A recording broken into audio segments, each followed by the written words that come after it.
सुप्रभात छात्र। कल हमने गजल का अर्थ समझ लिया। गजल यानी क्या, गजल के बारे में अलग अलग विद्वानों ने कैसे उसे समझाया है। गजल ये शब्द अरबी का है और यह गजल यानी क्या है, यानी यह फारसी उर्दू यानी लोकप्रिय विधा है। और गजल ये शब्द अरबी का है, लेकिन अरबी में यानी गजल ज्यादा नहीं मिलती तो फारसी में ज्यादा गजलें मिल जाती है। और भी एक कहना है कि गजल नामक एक व्यक्ति था, उन्होंने जीवन भर यानी गजलें ही लिखी, इसी कारण उसे यानी गजल कहा जाता है। यह फारसी से हिंदी तथा उर्दू में आई है। यह विधा जो है गजल विधा, वह फारसी से उर्दू में आई और फारसी से हिंदी तथा उर्दू में आ गई है। आधुनिक युग में गजल जीवन के कटु सत्य को प्रस्तुत करती है। तो ऐसे यानी गजल यह विधा है।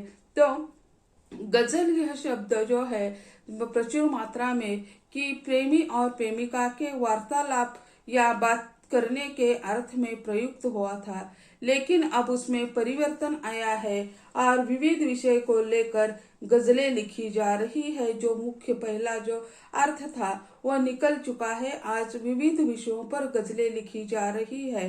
तो अलग अलग विद्वानों ने उसकी अलग अलग परिभाषा गजल की करने का प्रयत्न कर दिया है। तो नालंदा विशाल शब्द सागर जो है उसमें गजल के बारे में लिखा है कि फारसी और उर्दू में श्रृंगार रस की कविता यानी क्या है, गजल है। यानी नालंदा विशाल शब्द सागर जो है इसमें जो लिखा है कि यानी फारसी और उर्दू में श्रृंगार की जो कविता है उसे यानी उन्होंने यानी गजल कहा है। तो श्रृंगार प्रधान साहित्य जो है उसे यानी कविता गजल कहा है। हिंदी साहित्य कोश भाग 1 में गजल के बारे में लिखा है कि हिंदी साहित्य कोश 1 भाग में गजल के बारे में लिखा है। गजल में प्रेम भावनाओं का चित्रण होता है। गजल का शाब्दिक अर्थ है नारियों से प्रेम की बातें करना।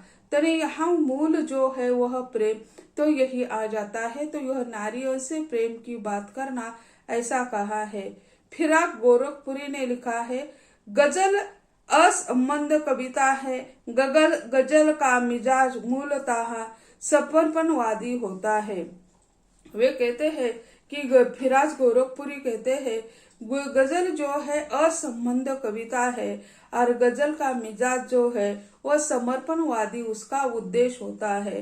डॉक्टर अरशद जमाल कहते हैं गजल का मतलब है औरतों से अथवा औरतों के बारे में बातचीत करना। यह भी कहा जा सकता है गजल का सर्वसाधारण अर्थ है माशूक से बातचीत का माध्यम।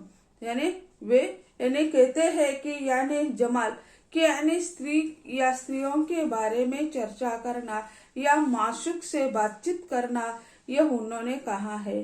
डॉक्टर नगेंद्र जो है हिंदी साहित्य के जो अभ्यासक है, उन्होंने कहा है गजल उर्दू काव्य का सर्वाधिक प्रसिद्ध और सरस भेद है। उसका स्थायी भाव प्रेम है, जिसमें रहस्यानुभूति, मस्ती, धार्मिक विद्रोह आदि भावनाएं संचारी रूप में ओतप्रोत रहती है। विषय के अनुरूप उसका एक विशिष्ट काव्य रूप भी होता है जो मतला, मक्ता, काफिया, रदीफ में परिबद्ध रहता है। इसके यह अवयव है यानी मतला, मक्ता, काफिया, रदीफ ये हिस्से हैं उनके यानी गजल के। सरदार मुजावर जो है गजल के बारे में कहते हैं मन के भावों को शेरों के माध्यम से अभिव्यक्त करने की कला का नाम गजल है। यानी मन के जो भाव है तो उस भावों को यानी व्यक्त करने के लिए जो कला है उसको उन्होंने गजल कहा है। जैसे हमने प्रगीत में कहा कि प्रगीत को गीति काव्य कहा, तो गीति काव्य ने गाने लायक जो काव्य है वो उसमें एक ही भाव का उसमें चित्रण होता है प्रगीत में। तो उसी तरह यह गजल जो है तो यानी सरदार मुजावर जी कहते हैं कि मन के जो भाव है उसे व्यक्त करने की एक जो कला है उसे यानी गजल कहते हैं। डॉक्टर मधु खर्राटे कहते हैं गजल यह गेयात्मक विधा है जिसमें प्रेम की विभिन्न अवस्थाओं का चित्रण किया जाता है, साथ ही जिसमें सामाजिक, राजनीतिक एवं हास्य व्यंग्यात्मक भावभूमि पर सामान्य व्यक्ति के मानस में दबी पीड़ा को वाणी प्रदान की जाती है, जो प्रभाव उत्पादक गुणों से युक्त होती है, जिसका अपना एक रूप होता है। यानी इसमें प्रभाव उत्पादकता निर्माण करने के भाव होते हैं और उसका एक अपना रूप होता है। उपर्युक्त परिभाषाओं के आधार पर ऐसा कहा जा सकता है कि गजल एक गेयात्मक विधा है।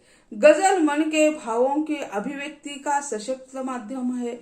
यानी मन के भाव जो है वो व्यक्त करने की एक शैली ऐसा माना गया है। गजल के अनेक विषय हो सकते हैं। गजल में व्यंग्यात्मकता भी हो सकती है।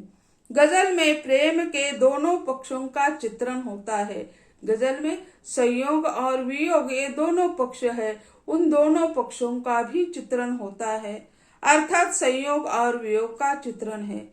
गजल में साधारणतः 14 पंक्तियां होती है। संक्षिप्तता और भावात्मकता यह गजल की महत्वपूर्ण विशेषता है। यानी गजल में पंक्तियां निश्चित है कि यानी क्या है उसमें, यानी 14 पंक्तियां होती है। यह महत्वपूर्ण बात है।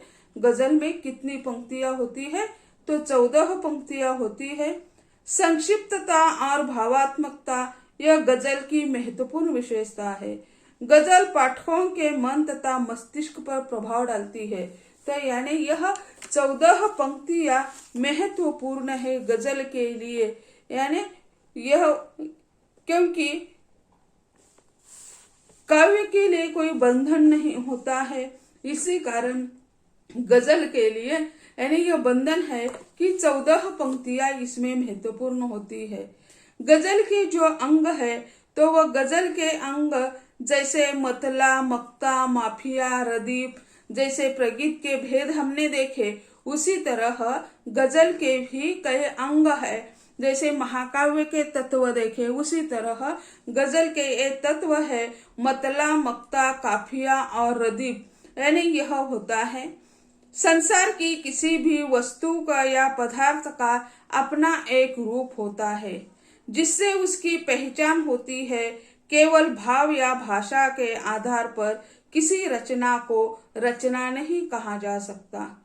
हर रचना का अपना एक अलग अलग रूप होता है। गजल का भी अपना एक रूप है। साहित्य के अन्य विधाओं को जिस प्रकार साहित्य के अन्य विधाओं के जो अलग अलग अंग होते हैं, उसी प्रकार तरह गजल के भी अंग होते हैं। जैसे पहला जो है काफिया। काफिया गजल में पाए जाने वाले तुक को काफिया कहते हैं। यानी कोई भी काव्य हो वो तुकात्मक होना चाहिए। तुकात्मकता यानी गेयता, अंतिम पद जो है वह महत्वपूर्ण होता है। गजल में पाए जाने वाले तुक को काफिया कहा जाता है। गजल के शेरों में रदीफ से पहले जो अत्यानुप्रास शब्द आते हैं और जिसका प्रयोग तुक मिलाने की दृष्टि से किया जाता है का उसे काफिया कहलाया जाता है। गजल में रदीफ की अपेक्षा काफिया का महत्व यानी ज्यादा होता है। यानी जैसे हम देखते हैं कि यह यानी गेयात्मकता लाने के लिए काफिया और रदीफ महत्वपूर्ण होता है। रदीफ गजल के शेरों के अंत में जिन शब्दों की पुनरावृत्ति होती है उसे रदीफ कहते हैं। यानी जो अंतिम शब्द जो है वह शब्द हर पद में, हर पंक्ति में यानी वही आ जाता है। यानी इसी कारण उसमें गेयता आ जाती है, उसे रदीफ कहते हैं। रदीफ काफिया के बाद आता है और प्रत्येक शेर में अपनी जगह स्थिर रहती है। यानी रदीफ की जगह हर पंक्ति के अंत में आ जाती है, बीच में वगैरह वही कहीं भी घुस नहीं जाता, हर का स्थान निश्चित है, उसमें कभी भी परिवर्तन नहीं होता। अधिकतर गजलों में रदीफ का प्रयोग होता है। अपवादात्मक रूप में गजल में रदीफ का प्रयोग नहीं किया जाता। रदीफ गजल के लिए विशेष आवश्यक है ऐसा भी नहीं है। तो जैसे है उदाहरण के तौर पर रदीफ यानी क्या है, तो जैसे कई उदाहरण देकर हम देख लेंगे। क्या बात थी कि जो भी सुना अनसुना हुआ, दिल के नगर में शोर था कैसा मचा हुआ। सोया था एक पल को दुनिया बदल गई, उठा तो सोचता हूँ ये दुनिया को क्या हुआ। यानी पहले पंक्ति में हुआ यानी क्या बात थी कि जो भी सुना अनसुना हुआ, दिल के नगर में शोर था कैसा मचा हुआ आ गया। सोया था एक पल को दुनिया बदल गई, उठा तो सोचता हो ये दुनिया को क्या हुआ। यानी हुआ यानी आ ई ये जो है एक ही स्वर से कहे जाते हैं। तो यानी हुआ गई और हुआ, तो ऐसे जो है स्वरों में यानी उसमें कई रुकावट नहीं आती है। तो हुआ यानी अपने आप दीर्घीकरण हो जाता है, हुई ई अपने आप दीर्घीकरण हो जाता है। तो ऐसे जो है अंतिम शब्द जो है हर एक पंक्ति में उसे रदीफ कहा जाता है। उपरिक्त इस गजल के शेरों में हुआ शब्द का प्रयोग रदीफ के रूप में किया गया है। अंतिम जो शब्द है उसे रदीफ कहा जाता है और हर पंक्ति में वह आ जाता है। शेर जो है तो शेर उसका एक अंग है। शेर ये शब्द अरबी भाषा का है जिसका शाब्दिक अर्थ है केश या बाल। यानी जैसे हम कहते हैं हमारे सिर पर बाल होते हैं, तो वो बाल जब तक सिर पर है तब तक शोभायमान है, वह गिर जाते हैं तो वह यानी उसको कोई महत्व हम नहीं देते हैं। जैसे नाखून होते हैं, नाखून उंगलियों पर शोभा देते हैं, लेकिन उसे हम काट देते हैं, काटने के बाद उसका कोई महत्व नहीं होता है। उसी तरह जो बाल है, केश है, वह केश क्या है, वह यानी व्यक्ति के सौंदर्य को बढ़ावा देता है। यानी किसी के बाल झड़ गए, गंजा हो गया है, तो उसे हम सुंदर कहते नहीं है। यानी जैसे यानी स्त्रियों के जो बाल होते हैं वह नागिन की तरह कहते हैं। यानी वह बाल लंबे हो, वह काले काले हो तो उन्हें नागिन का रूप दिया जाता है। उस पर बहुत सारे लोग यानी फिदा हो जाते हैं बालों को। यानी कोई युवती अपने बाल छोड़ के रास्ते से जाती है तो उसे देखकर हम कहते हैं अरे वाह कितने सुंदर बाल है। तो यह जो है तो केश जो है सौंदर्य का प्रतीक माना गया है। जो बाल है सुंदरता बढ़ाने के लिए केश सहायक होते हैं। ऐसे ही किसी गजल में भाव सौंदर्य के लिए उसके शेरों का जानदार होना आवश्यक होता है। गजल के प्रत्येक शेर का अपना स्वतंत्र भावचित्र अंकित होता है। इसी कारण शेर को गजल की आधिकारिक इकाई कहा जाता है। तो यानी यहाँ एक उदाहरण दिया है, तेरे सीने में न सही, तेरे सीने में सही हो कहीं भी आग, लेकिन आग जलनी चाहिए। तो इसमें दुष्यंत कुमार जी ने क्रांति परिवर्तन का जिक्र किया है।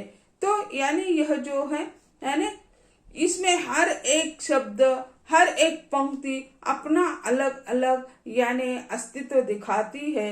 मेरे सीने में न सही, तेरे सीने में सही हो कहीं भी आग, लेकिन आग लगनी चाहिए यानी जलनी चाहिए। यानी यह आग कौन सी है? यह क्रांति की आग है, यह वास्तविक आग नहीं है। दुष्यंत कुमार जी ने अपनी दृष्टि से लिखा है। जो मतला है, जो मतला के बारे में कहा जाता है कि गजल का पहला शेर जो होता है उसे मतला कहा जाता है। यानी पहला शेर जो है उसे मतला कहते हैं। इसकी दो पंक्तियों में रदीफ और काफिया होता है, जबकि अन्य शेरों की दूसरी पंक्ति में ही वह विशेषता पाई जाती है। यानी मतला जो है, मतला गजल का जो पहला शेर है उसे मतला कहते हैं और उसके दो पंक्तियों के बीच में रदीफ और काफिया का स्थान होता है, जबकि अन्य शेरों की दूसरी पंक्ति में यह विशेषता पाई जाती है। तो ऐसे यानी इसके गजल के अंग के बारे में हम चर्चा कर रहे थे।